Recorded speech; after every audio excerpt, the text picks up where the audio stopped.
নমস্কার বন্ধুরা, কেমন আছো তোমরা সবাই? আশা করছি সকলেই খুব ভালো আছো। রুমার ছোট্ট সংসারে নতুন একটি ভিডিওতে তোমাদের অনেক অনেক স্বাগত জানাই। আমি এখন রান্নাঘরে এসছি, আর দেখো মিতুরানিও আমার সাথে সাথে, মানে আমি যেখানেই যাব ও সেই সাথে সাথেই থাকবে। তো আজকে একটুখানি খাঁচায় দিয়েছিলাম, কিন্তু এত চিৎকার করলো আধা ঘন্টা হলো না ওকে খাঁচা থেকে বের করতে হয়েছে। তো এখন রাত্রিবেলা রান্না করছি, তবে আজকে যেটা রান্না করছি সেটা কিন্তু আজকের জন্য নয়। আজকে রাত্রিবেলা রান্না করব ভাত আর কয়েকটা ভাজা করব, সেটা করলেই হয়ে যাবে, বেশি কিছু রান্না করব না। তবে বললাম আজকে যেটা রান্না করছি সেটা কিন্তু আজকে রান্নার জন্য, আজকের খাবার তো আমাদের রান্না করাই আছে, সেটা আমি টেবিলে নিয়েছি। এখন নতুন করে রান্না করছি হচ্ছে আগামীকালের জন্য। এখন রান্না বান্না যেটা হচ্ছে ওটা কিন্তু এখন রাত্রিবেলার জন্য নয়, আগামীকাল খাওয়া হবে, পান্তা খাওয়া হবে। তো আমাদের এখানে মৎস্য আছে, তারপরে শীতলা পুজো আছে, পরপর একদিন ছাড়া দুবার পান্তা খেতে হবে, মানে দুদিন। আজকে রান্না করছি, আগামীকাল পান্তা খাওয়া হবে, আবার একদিন বাদ দিয়ে আবার পান্তা খেতে হবে।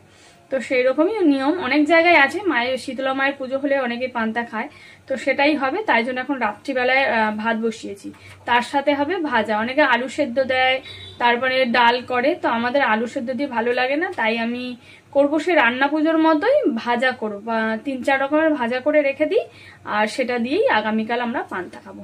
তো ওই জন্য এখন রাত্রিবেলা ভাত বসিয়েছি। আর আমাদের খাবার দাবার সব টেবিলে নিয়ে নিয়েছি, আর রান্নাঘর আমি পুরো পরিষ্কার করে মুছিয়ে, গ্যাস ওভেন মুছিয়ে তারপরে এখন রান্না বসিয়েছি। কারণ এটা তো নিরামিষ, আর আজকে আমাদের রান্না হয়েছিল মাছ, ওই জন্য পুরো রান্নাঘরটা পরিষ্কার করে নিয়েছি, করে নিয়ে তারপরে রান্না বসিয়েছি এখন। তো আমাদের খাওয়া দাওয়া হবে, একটু পরে খাওয়া দাওয়া হবে। মাম্মামের শরীরটা আগের থেকে একটু ভালো আছে। আজকে তো সকালবেলা মাম্মাম স্কুল থেকে চলে এসেছিল তাড়াতাড়ি করে। তা মাম্মামের শরীরটা খারাপ ছিল, অ্যাকচুয়ালি অ্যাসিডিটি হয়ে গেছে ওর অনেকদিন, মানে রিচ খাওয়া হয়েছে, এটা ওটা খাওয়া হলে মাঝে মাঝে ওর মানে অ্যাসিডিটি হয়ে গেছে, প্রচুর অ্যাসিডিটি হয়ে গেছে, যার ফলে আজকে স্কুলে একটু প্রবলেম হয়েছিল, ওই জন্য শরীরটা খারাপ। আর সকাল থেকে বেশিরভাগটা একটু শুয়ে আছে টাইমে।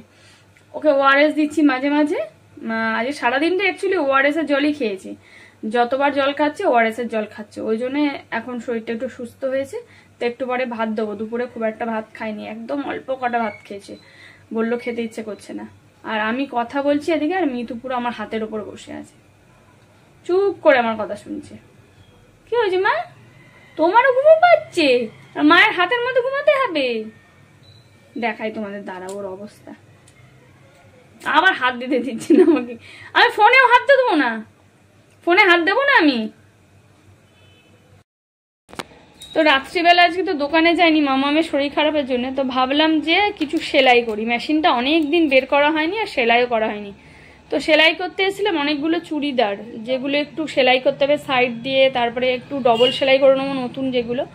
তো মেশিনটা দেখলাম ভালো মতো চলছে না, মানে কোনো সেলাই আমি সেলাই করছি কিন্তু ভালো স্পিড হচ্ছে না, তো রেখে দিয়েছি, তোমাদের দাদাভাই এলে ঠিক করে দেবে। আর এই যে মিতুরানি, যেখানে আমি যাচ্ছি সেখানেই। আর মাম্মাম বসে বসে একটু ফোন দেখছে সারাদিন, আজকে বেশিরভাগ টাইমটাই শুয়েছিল, তা আজকে আর পড়াশোনা হয়নি। এখন শরীর কেমন লাগছে? এটা ভালো আছে, অনেকটা অ্যাসিডিটি হয়ে গেছে। ও কথা শুনো, আমি যেখানে ও সেখানে। তো চলো এবার খেয়ে নেবে ভাত। হ্যাঁ, ভাত খেয়ে নাও তাড়াতাড়ি, খেয়ে নিলে তারপরে তাড়াতাড়ি হজম হয়ে যাবে। এই যে আমার মিতু রানী বাবার কাঁধে কাঁধে এসছে। বাবা একবার সিটি দিলেই হবে, ব্যাস দৌড়ে চলে যাবে বাবার কাছে। চলো বাজার হয়ে গেছে আজকে। হ্যাঁ, ওই সবজিটা দাও, ভাত হয়ে গেছে, সবজির জন্য বসে আছে, ওটা ভাজা করবো। তো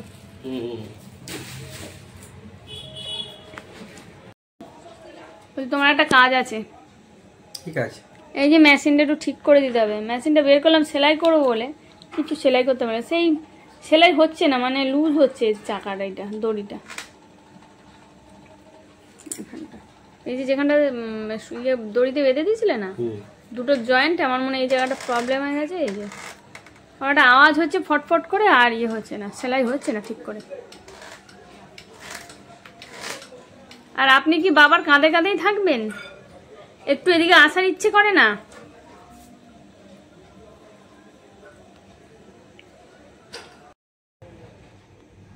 তো ভাত অনেকক্ষণ হয়ে গেছে, এখন সবজিগুলো কেটে নিয়েছি।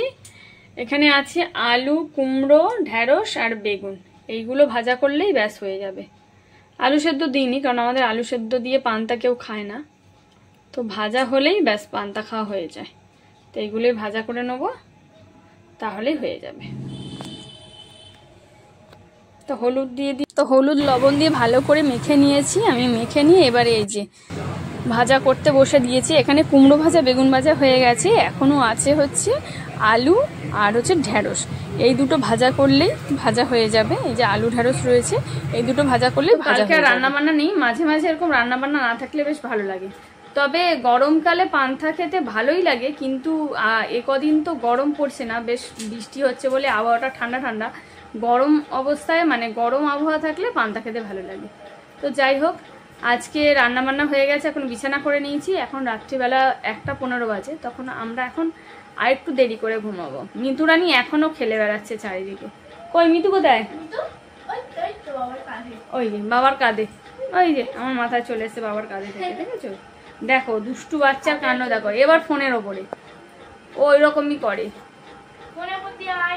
ওই যে নখগুলো বড্ড ধারালো হয়ে গেছে, হাতে খুব লাগছে। তো চলো বন্ধুরা, আজকের ভিডিওটা এখানেই শেষ করছি। ভিডিওটা কেমন লাগলো অবশ্যই জানিও। গুড নাইট সবাইকে, টাটা।